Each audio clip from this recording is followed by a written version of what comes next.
rencontré mon mari à 39 ans. Donc, j'ai rencontré beaucoup d'hommes. J'ai habité à Miami, j'ai été dans les boîtes de nuit, j'ai fait la fête.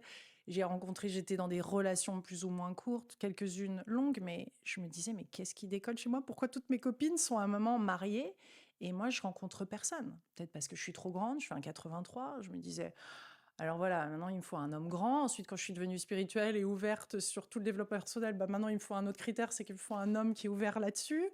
Donc ensuite, au fur et à mesure, puis en vieillissant un petit peu, c'est vrai que je savais de plus en plus ce que je voulais et ça devenait assez précis. Jusqu'au jour où je décide d'écrire dans ma série Et ça me plaît, j'ai écrit un livre qui s'appelle Je suis célibataire et ça me plaît. Pour vraiment commencer à répertorier toutes les techniques et toutes les choses que j'utilise dans mon quotidien en tant que célibataire.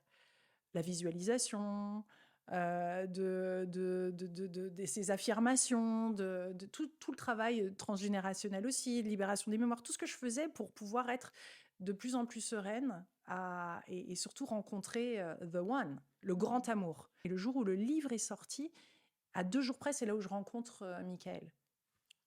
Pas très loin de chez toi, il arrive dans mon salon, quelqu'un que j'ai interviewé l'amène, et là, je le reconnais. Je dis, c'est lui que je décrivais dans le livre, c'est lui. C'est lui, c'est lui. J'en ai encore la chair de poule parce que je le vois. Il faisait 1,93, grand, souriant, gentil. Mais c'était même pas une question d'analyse parce que même physiquement, il ressemblait pas à ce que d'habitude, le style d'homme avec lequel j'étais. Mais là, vibratoirement.